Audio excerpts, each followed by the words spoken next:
That, the tough part for us, the giveaways were careless. I mean, it wasn't. I mean, those are things that we got to be better. And then we had obviously the one on the long drive there in the second half. So then they got going with their run game, which they do best. I really felt like our guys had a chance to go win this today, and game got away from them. And like you said, I think your question was the answer. I mean, -4, you can't win games like that. You can't even stay in games, -4. And if you look at the way we played the last, 5 weeks or so, that's our formula to win. And it was the formula to lose today. Cooper's played well, played solidly, taking care of football last few weeks. Can you just talk about the first turnover within the last one, throwing deep on 3rd and 7 that allowed them to get the last turnover? Yeah, I mean, they're definitely decisions that, you look at and it's not where we wanted to be there, that's for sure. On the 3rd and 1, the deep pass to Mingo, they got picked off. We talked about, was the route not right? Or what? No, it wasn't picked off. It looked like the wind. Yeah, no, I understand.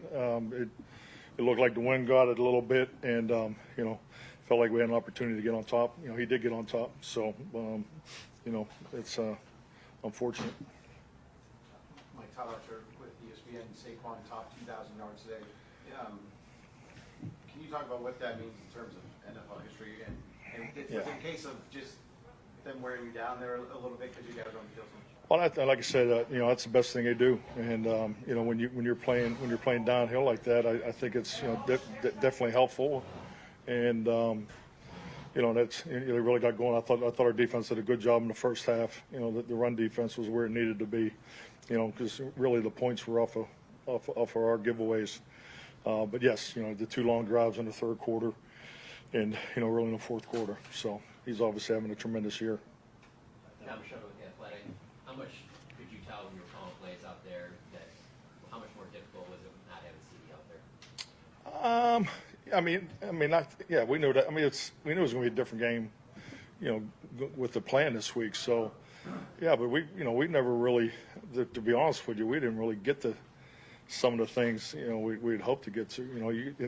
The plan was to play with favorable sticks. I felt that the way they called the defense, they were going to try to make us go the long way. They didn't play aggressive at all, and we gave them the ball, and so it obviously was a good plan for them. But felt good about the run plan coming in here, and I thought Rico did. Had some really good runs there, and the run blocking unit was productive. But yeah, we can't. It's hard to win games, especially if you're, -2. And really the first half was where it kind of got away from us right there at the end. And then, once they got the run game going, and then we had the 4th turnover. So, but yeah, passing game wise, it wasn't, I wouldn't really say that we stressed them a whole lot, schematically. But, we really wanted to stay in a healthy run pass ratio, and once again we got behind and the game changed. Okay. Tim Callis on Dallas Morning News. The team is going to finish with a losing record, and you've not had many of them in Green Bay or Dallas. What do you take away from that? That's ask me that in 8 days. I just want to. I'm here to finish the race. That's my mindset, and that's the team's mindset.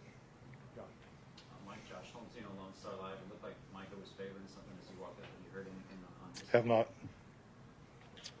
Hey, Mike, Patrick Walker, Cowboys.com. Obviously, you guys already had depth issues at cornerback going into this game. It got worse in AO going to IR. When you see the opposing team targeting a guy like Andrew Booth, from a coaching standpoint, do you as them try to reset him at some point during the game, or do you let him kind of try to work through it organically?